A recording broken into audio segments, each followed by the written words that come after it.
All right, Shalom. First and foremost, I would like to give all praise and glory unto Yahawah Bahashem, Yahawashai Bahashem, Rakakadash, and double honors unto the apostles and the elders of GMS who rule well, teach well, being great examples towards younger brothers. And peace and blessings and salutation to the hopeful lake out there pushing His word in truth and in sincerity across the four winds in the name of Yahawah Bahashem, Yahawashai Bahashem, Rakakadash, pushing to get up out of here. Shalom to the hopeful leg, the believers, the listeners who have came back to the obedience of the scriptures through faith in Yahweh Bashem Yahushua. All right, and what I want to get into this morning, is dealing with, leaning not into our own understanding. Lean not to our own understanding. Okay, because as we come into the truth, that's why there's emphasis, about us becoming, as little children. Okay, us becoming, as newborn babes. Okay, because the understanding that we gain into the understanding that we've been cultivated with in this world, okay, makes us lean on our own understanding, makes us lean on our own emotions, okay, makes us be impulsive, okay, the complete opposite of how the Lord intended us to be, okay. And one of the things that we have to, embrace in this truth, okay, is letting go, all right, of trying to be in full control of every situation, okay, of thinking we got everything figured out. You see, there's a thing of patience. Hey, there's time when the Lord requires us to pray. The Lord calls certain situations for us to come to Him in prayer and depend on Him and Him to see us through it, man. But we live in a society, especially, you come from, certain, backgrounds, man. You gotta go get it yourself. You gotta be this go-getter. You gotta have it figured out. You gotta, go all out your way. You gotta do this and do that. Well, one thing about the truth, it breaks up that old man. It breaks up that spirit of trying to do too much. Okay? And I got some accounts I want to get into. I want to start off. But there's a thin line between being helpful and doing too much. There's a thin line between pride, okay, and confidence, okay? Because being helpful, well, we're being helpful according to where we're needed, okay? Doing too much is trying to do above and beyond what's required, okay, and things that don't pertain to us, man, okay? Pride, is having confidence.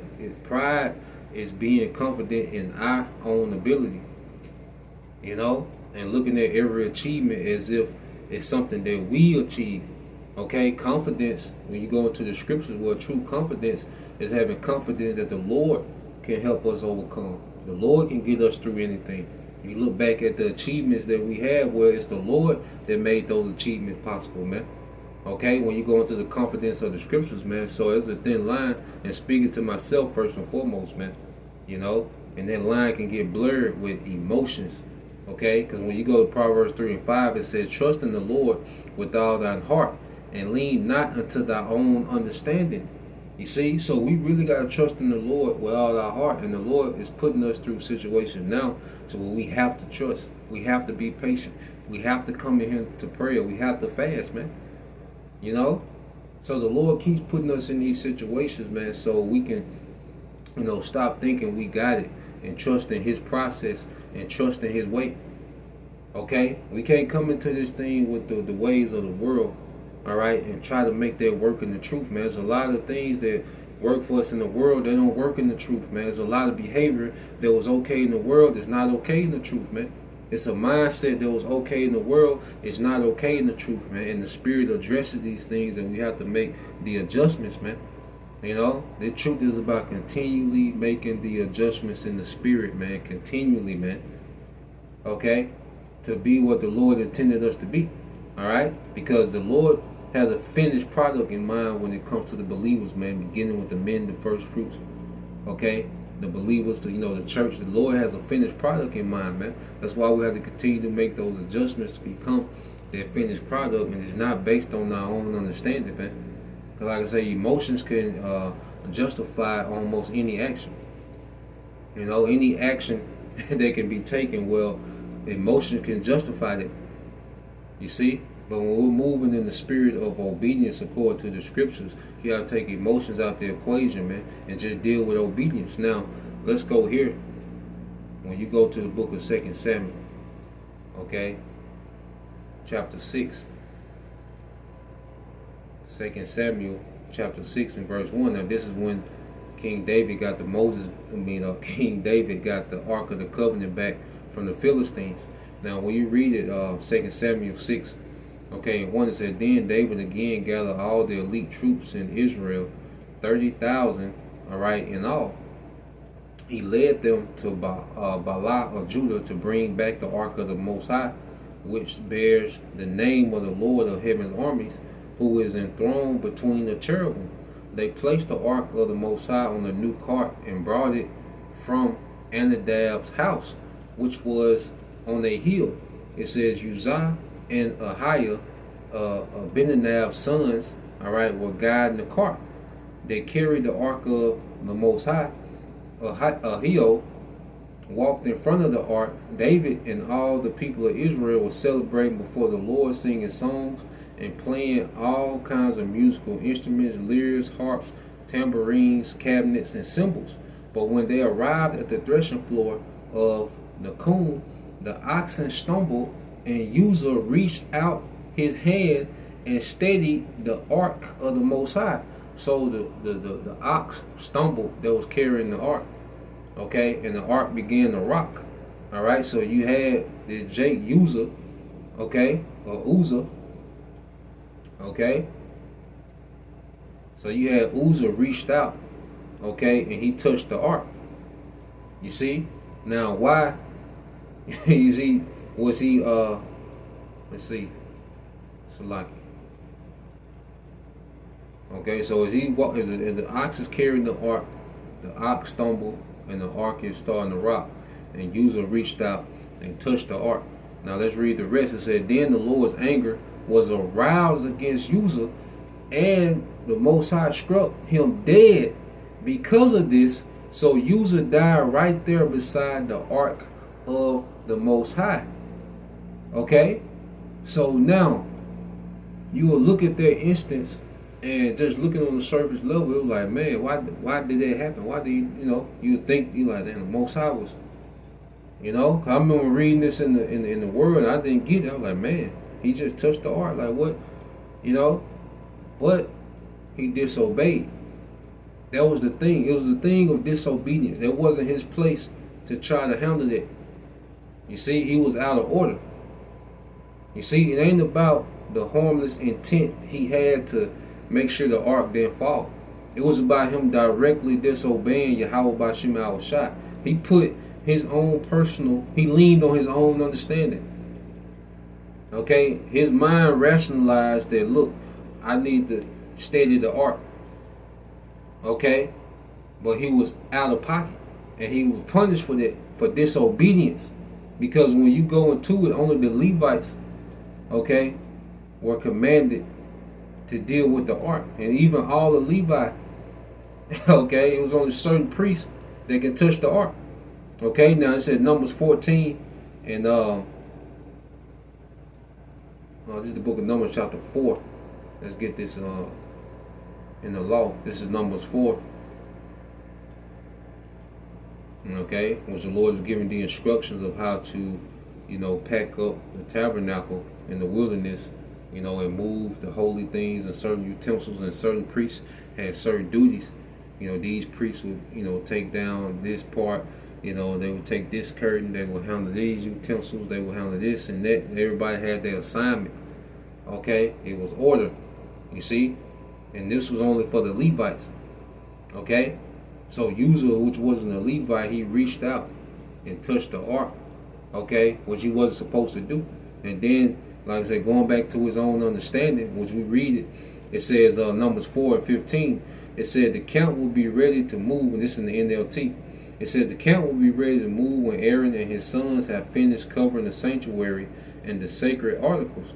The Kohathites will come and carry these things, all right, to the next destination, but they must not, okay, they must not touch the sacred objects, or they will die. And one of the sacred objects is the Ark of the Covenant, okay, or they will die. So these are the things from the tabernacle that the Kohathites, okay, as you go into the sons of Kathah, all right, there were certain things,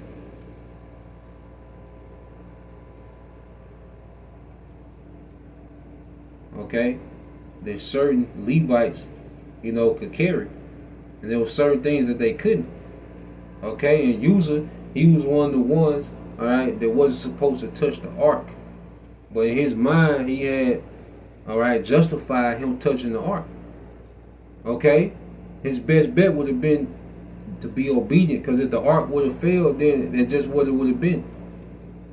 You see, and this thing is, you think the Most High gonna let his ark fall? If David just got it back. Okay, you don't think the Most High could steady the ark? You see, and keep it up. And if it was meant to fall, it was meant to fall.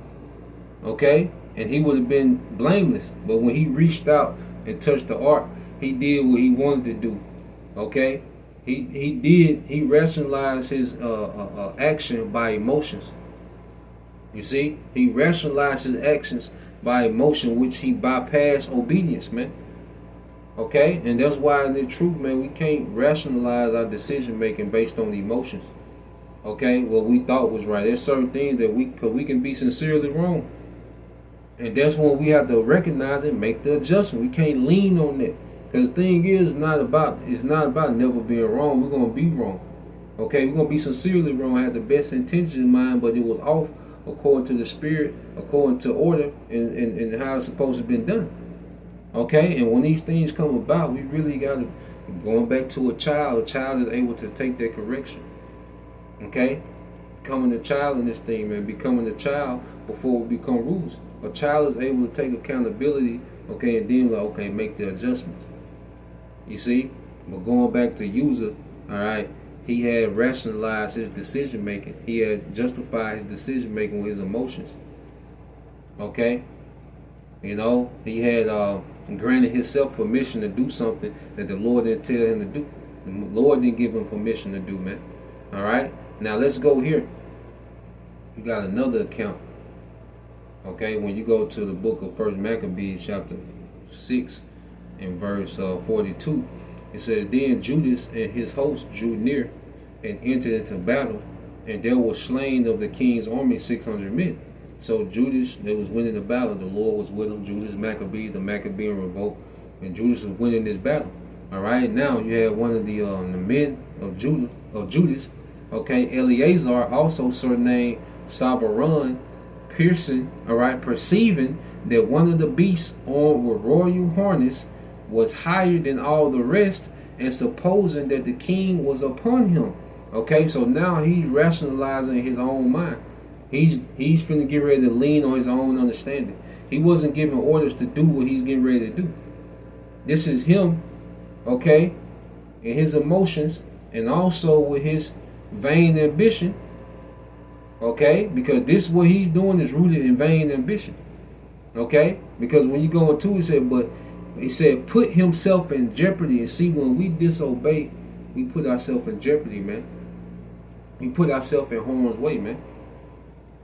Okay, when we become disobedient, we begin to put ourselves in harm's way, man. Disobedience puts us in harm's way, man.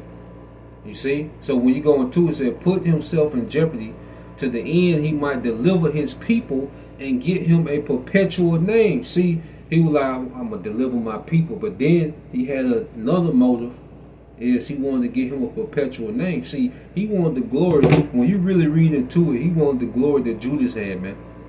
Okay, when you really get into it. Because it was Judas's lot to have that glory, man. But that glory come with a lot of responsibility, man. Okay? That glory come with a lot of responsibility. Okay? And Judas was built for that. See, this guy, he wasn't built for that. That's why his decision making was off, because he was trying to operate, okay, in the lot that wasn't meant for him. He was leaning on his own understanding. So he was trying to operate in the lot that wasn't his lot. Just like Uzzah, he was trying to occupy and operate in the lot that wasn't his lot. Okay, you can look at it and justify the intent, okay, by the emotions, but when you go into the obedience, they was off. Okay, this guy here, he's finna go off. And see, And guess what? These two men are two examples of going off and not getting a second chance. You see, and the beautiful thing through the blood of YAHAWASHI, we get chances to get it right. That's the point of grace. Because you keep reading, all right, it said, wherefore he ran upon him courageously through the midst of the battle, slain on the right hand and on the left, so that they were divided from him on both sides. Now, you got to think about it. He was running through the crowd. He had to slay several men just to get to the elephant. So he already had gifts and skills that was useful for the mission, man. Okay, so he was a skilled warrior. He was a mighty man. He already had his own glory. That was his glory. But he wanted the glory of Judas. You see, his emotions had justified that he should have the glory of Judas, man. Okay, he wanted to make a perpetual name for himself, man. That wasn't he was going off. Okay, here it is. He's already a mighty man. He's helpful to the cause. He already has great ability. Okay, but no, he justified through his emotions that he should have a name like Judas. Okay, let's keep going. It says which done. It says which done when he did it, he crept under the elephant and thrust him under and slew him. Whereupon the elephant fell down upon him, and there he died. Okay, and it shows you that when you operate outside your lot, outside your capacity, okay, you become inefficient. You become short-sighted because it's not meant for you to operate in it. Okay, a shark ain't meant to climb trees. A shark has its glory, okay, in the environment that it's meant to be in. So when we try to operate and rationalize with our own emotions, okay, what we think we should be doing, and we're all guilty of it, man. You know, but it should be happening less and less as we grow in this thing. You see, and we should be willing to, when correction comes, you know, whether it's through the Most High, you know, causing things to happen, the Most High causing, you know, brothers to have counsel, so forth and so on, okay, then we should be in the spirit to humble down, receive the correction, and make the adjustment, man. Okay? Rebuke gonna come, counsel gonna come, admonishment gonna come. The Lord gonna intervene to show us, okay, we tripping. Hey, the thing is how we react to the correction. Okay, that's the thing. No one's above correction and no one's immune to it. Okay? It's gonna happen. But when it happens, how are we gonna react? Okay? We can't lean onto our own understanding, man. Okay? Because our own understanding, okay, is a setup for failure. Okay? This is why we have the scriptures. This is why we have the brotherhood. This is why, all right, we have, okay, order, structure. You see? So now, man, we want to operate, you know, within the office that the Lord, you know, gave us to operate in. With that's a, you know, whole nother lesson, you know, within itself, man. Okay? But you see, these two men, they didn't have the opportunity, okay, at a second chance. Okay? They became ambitious. They became willful. Okay? They justified their actions based on their emotions, and they leaned on their own understanding, and they didn't get a second chance. They didn't get a phone call. Okay? You see, they didn't get a nick or slap on the wrist. No, they out of there. Okay, and as we come to the clutch and the Lord open up in judgment, man, hey, it's certain things hey, ain't no coming back from. You know, so we want to get these things corrected now. That mindset, and we want to be in that, get our mind in order now, get our spirits in order now. Okay, so that's the point. Just wanted to go into that. You know, Lord will, you brothers, all right, and you few sisters edified once again. Want to give all praise and glory unto Yahawah Bahashim, YAHAWASHI Bahashim, Kakadash, and double honors unto the apostles and the elders of GMS who rule well, teach well, being great examples to our young brothers. And peace and blessings, salutations, hopefully, shalom.